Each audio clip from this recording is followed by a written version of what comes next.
Hi everyone. Today's presentation is on the illusion of the picture-perfect all-American family. We're going to start with a think, pair, share, and some of these questions include: what needs do families satisfy? What are some common family structures? Describe what is considered a blended family. Define who is in a nuclear family unit. What comprises a healthy family? How can a family's environment change over time? And can extended family dynamics be beneficial for children? A conversation about family. The term family has remained consistent throughout history and can be described as a group of people who have expected roles and responsibilities that they need to abide by. Typically, this would include raising children and teaching them how to socialize, eventually preparing them for taking on their own responsibilities when they create their own family. But this isn't always the case, especially with how modern families continue to evolve. They help provide physical needs such as food and shelter. That's the main purpose of a family as far as physical needs go. There are emotional needs that need to be satisfied as well. A family's environment can change gradually depending on a few factors, including its size, existing structure, and various economic opportunities that may come its way. Some critics of the modernization of these families would say that the typical American family doesn't even exist anymore. But what does that really mean? Did an all-American family ever exist at one point and we've strayed too far from the concept? Or did it ever really exist in the first place? Let's discuss how all types of families can relate to one another. There is inherent diversity when breaking down a family unit, as not all members share the same roles and responsibilities that may be present in other family dynamics. They all have similarities and differences, with how they biologically relate to one another differing and having little to do with the person's place in their own family. Let's talk about a couple common familial variations that you'll see today. That includes a blended or step family, which involves two people from a previous relationship coming together and raising each of their own biological children in one setting. Has many benefits, including increased intelligence and emotional support within the children, as well as more people available to help the children, say if it's a two-parent working household and there's not the availability of childcare. There are unmarried couples with or without children, pretty self-explanatory. There's the single parent role, which has only one formal caretaker. And extended families can include cousins and grandparents, and that's usually what you'll see. On this slide, we're going to take a look at some notable diverse families, specifically the prominent politician families in the 2008 presidential election. With the Obamas, there is a biracial sibling and a half-sibling, so we have a little bit of that blended family dynamic going on.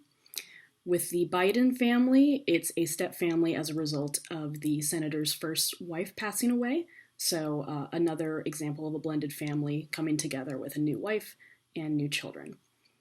The McCains are also a step family as a result of divorce, however, and they also have an adopted daughter. The Palins are a great example of how many variations can be within one family in a modern day family, and that would involve two working parents. They have 5 children, and at this time their teenage daughter was pregnant, and they also had an infant with Down syndrome. Let's have a quick overview of how families were portrayed over half a century ago.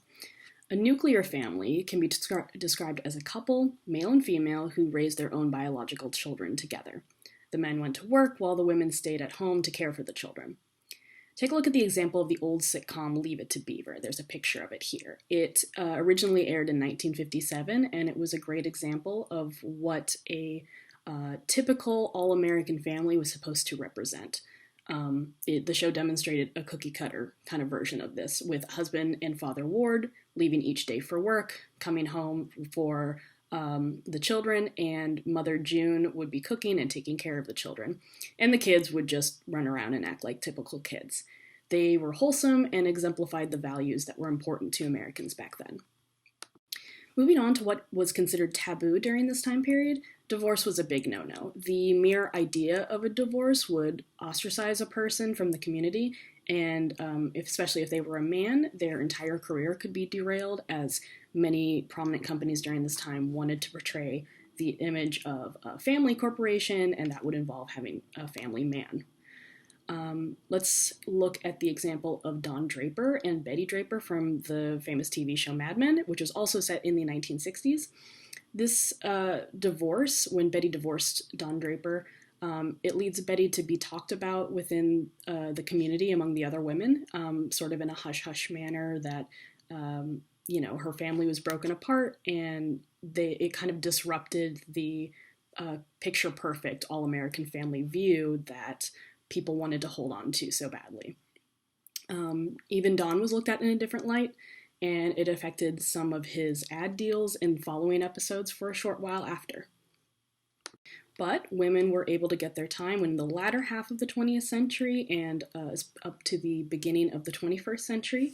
They began to have a new wave of independence. Marriage became secondary to seeking out a career for themselves, and having children no longer necessitated marrying, as women could now support themselves and their children.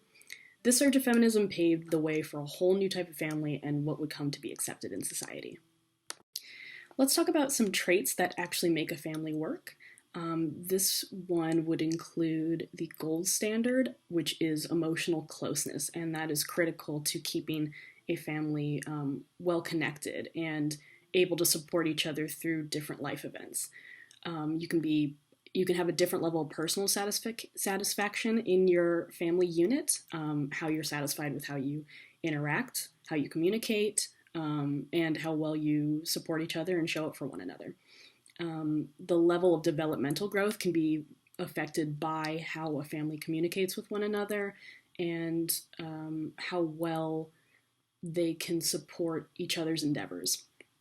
Again, the communication and the openness is very important, and all of these build to a sense of emotional strength that can be difficult to attain otherwise if you don't have that basis from your own family unit. And of course, a loving environment and unconditional devotion for any sort of mistakes you may make, and learning lessons that may arise. Since TV sitcoms have the best examples, let's look at some more modern variations of family. First up is Shameless, a show centered around a single father of 6 children. However, the oldest daughter actually helps care for the household and children as the father is an alcoholic.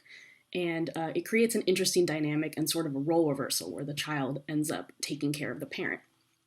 Next up is The Golden Girls, where 3 women and 1 woman's mother reside in the same household, caring for each other in a friendship way, but sort of creating their own family unit, which gave way to the idea that you can create your own family, and you don't have to rely solely on biological relatives for that emotional and physical support.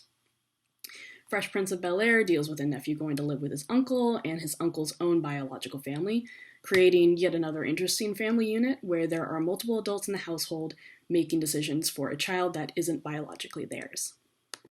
Today, about 64% of children are living with their married biological parents, and that is a record low compared to where we once were over a century ago. But children are actually more adept at seeing and accepting diverse families, and the public is realizing that they are not suffering due to the lack of a picture-perfect cookie-cutter family. Children of single parents especially often express admiration at the sacrifices their parents made while raising them, understanding as they get older that the world still serves a 2-parent household more readily than a single parent, unfortunately. These same children grow up with a strong sense of independence and a stronger sense of their own place in the world, their worth, and their value, so they end up coming out on top. Also, kinship networks formed from friends of the family have a great impact on the quality of life for that family, as being able to rely on members outside of the household for physical and emotional support is great for getting different perspectives on life that may help help develop a child's opinion and develop their critical thinking skills as well. But overall, what really matters with family is how a person feels about them and what they mean to that person and how you may feel about your family. Moving on to the quiz portion, let's test our knowledge.